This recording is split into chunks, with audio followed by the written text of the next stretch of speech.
Welcome back, ladies and gentlemen, to the Wrenford Creative Halftime Show. My name's Gianluca DiGiacomo, and joined alongside me today a very special guest. He is from the class of 1982. He is a JCU men's soccer legend, the first soccer player in John Carroll history to be inducted into the Hall of Fame, and he is back for McCarthy weekend. He is the so-called godfather of the John Carroll men's soccer program, and it is my honor and my pleasure to introduce Tim O'Callahan to the Halftime Show. Tim, thank you so much for joining me. Good to be with you, Gianluca. Absolutely. And just going to start with the basics. You know, coming to John Carroll at the time where I guess they had just kind of developed and vamped up into being a bigger program after their first PAC championship win. So how was your discernment process in deciding to become a Blue Streak? Well, back then, you know, I don't know that John Carroll was recruiting. The head coach of our program was the head basketball coach at the time. So soccer was sort of just, you know, another role that he took, Sam Milanovic. And he was a good basketball coach, so he was a good coach. But he didn't really recruit any of us to come. I came, my father had gone to John Carroll. I was from New Jersey at the time. And I looked at a couple schools out east, but I was born in Cleveland, grew up in Chicago, and so I wanted to kind of get back to the Midwest. John Carroll was a perfect fit, but when I came, you know, it was my first day on campus, and I had to ask, you know, when are soccer tryouts? What do we do? A lot of my buddies that I went to high school with out east, you know, they were going to preseason camps and things like that. So it was still pretty informal when I got here. But, you know, I chose the school for the school, really, not soccer. Awesome. And moving on to, I guess, the overarching, I guess, highlights of your playing career. You know, how was it playing at a time where, like I said, the program was still evolving and still developing, but, you know, kind of being that pioneer, you know, not only in theory but also on paper with being the first Hall of Famer? Yeah, so I came in with a really good class. You know, I mean, again, I think it was really more luck and happenstance than anything, but Jerry Shukrai was from St. Ignatius High School. Jerry Bean was from Erie, Pennsylvania. Tim Hazel was a goalie from Cleveland Heights. And then we had Tommy Basista, also from St. Ignatius High School. And when we got here, Dewey McCarthy, Don McMillan, Squeak, they were here from Boston College High, and Marco Iglesias was our captain. Actually, he was a senior, so, and he was from BC High as well. So they had some good foundational pieces, but I don't think Carroll had ever really had a winning record. And our class was just, you know, we were fortunate. We were a good class, and you know, we were competitive. We beat Case during this season in a close 2-1 game, and at that point, Sam Milanovic said to us after the game, you know, John Carroll soccer was crawling, and we're walking, and today we're beginning to jog. You know, we're starting to run, and I think, you know, from there we all felt like, yeah, we could be a pretty good program, and so you know, it was a good group of guys. We had a good bond together and enjoyed playing together. And if nothing else, you know, still probably not the most talented soccer-wise, but it was a group of good working class, hard-working, you know, players. So I found, you know, getting into John Carroll probably wasn't that difficult at the time, but getting through John Carroll was hard.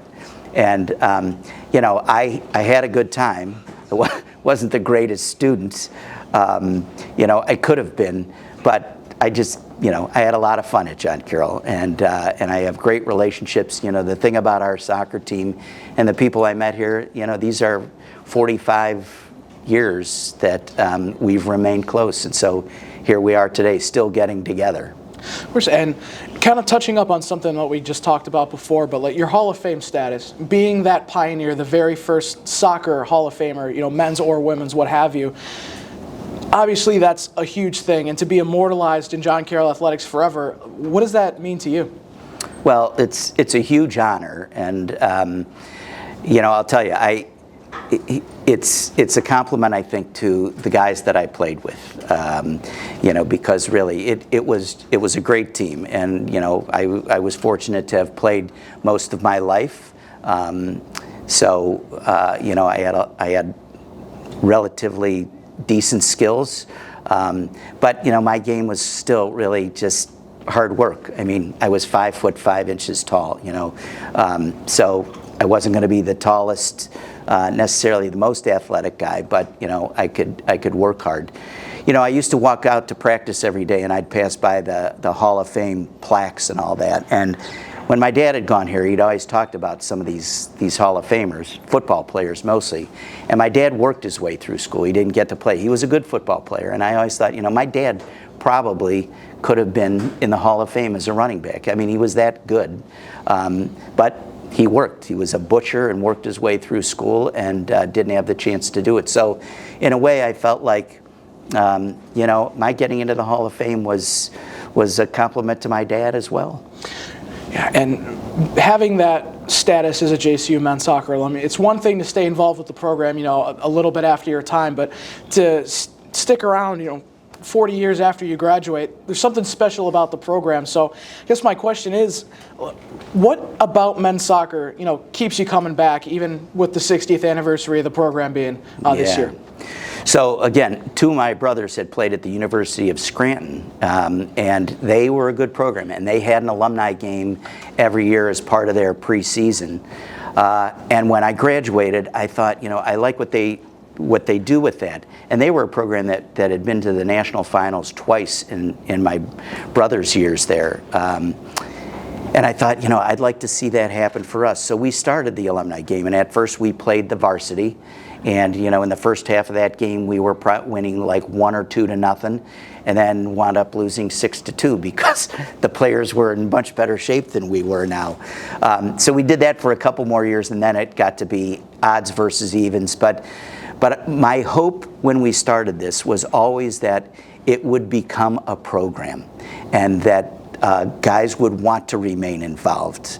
Because prior to that, we didn't know any of the previous players, and I thought this would be a great way to build a network for future players. When you're looking for job contacts or any of those kinds of things, you're moving to a new city. If one of us lives in those cities, reach out, contact them, and build that network. And so I'm super proud of what this program is today. And, we had Tim Babb as a coach who, again, we went from Sam Milanovic, who I said years ago, and I said this at my Hall of Fame acceptance, we went from a coach that knew nothing about soccer to somebody that knew less. He was the assistant basketball coach, but he was a phenomenal coach. And we'd spend a Saturday morning at 6:30, he'd have us out in front of the library just running for 60 minutes.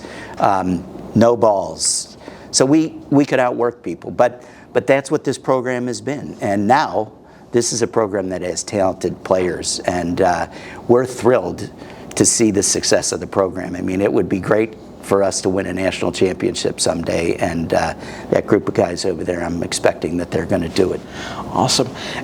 Coming from, being, like I said, one of the pioneers of the program, I mean, did you ever expect to see not only a program that has evolved so much, but also such a vast amount of alumni? Like, did you expect this to grow into what it is today? Could never have known that this is what it would become. I guess I always hoped it was a way for us to keep in touch. And, I was just talking about this with one of my buddies downstairs. When Dewey McCarthy passed away, that probably cemented that this game and our reason to get together would continue on forever. It gave us a reason to be. We were able to start the scholarship. And so, the fact that Decky has embraced the program, Hector embraced the program, and the alumni and their role in that, that's been terrific for us. We couldn't do this without the support of, the alumni office and the head coaches. So, my hope is that every guy that plays in this program, whether they're a starter, a reserve, whatever their role, because some of the guys that are still involved, they didn't play a lot, but they're as much a part of our team as anyone was. And just to close out, having the amount of growth that John Carroll is doing in recent memory, moving to the NCAC, all the projects that you've probably seen on campus now that you're here for the weekend, and just a constantly evolving program, what are you looking forward to the most in the future from an alumni's perspective? I want a national championship. No, I think we have good guys. When I see some of the things they're doing in the community, the way they're working with, young kids and folks who are disadvantaged, I love that part of the program. I think that's what John Carroll soccer ought to be about. It's not just about, winning national championships. I joke about that, but the facilities that they've got, the equipment. I mean, we were using hand-me-down uniforms. Our first uniforms, my freshman year, they were like sweaters. We got these sweet polyester numbers that had our names on the back after we won the PAC championship for the first time. But everything about the program it appears to me to be just first class. I've said this to people before. You could go play soccer at a Division I program, Ohio State or Indiana, UCLA. I'm not convinced that any of the guys that ever played there could have a richer experience than we did. We have lifelong friendships the way they did. I mean, you travel on planes and those kinds of things, but we played on really lousy fields. We had a rubber mat over a sewer cover in the middle. That was at midfield. We had a guy break his ankle because there was a deep hole somewhere on the field that had to be filled in afterwards. These guys aren't going to be exposed to that, thank God. But we're thrilled to see where they are today and the quality of the program. So.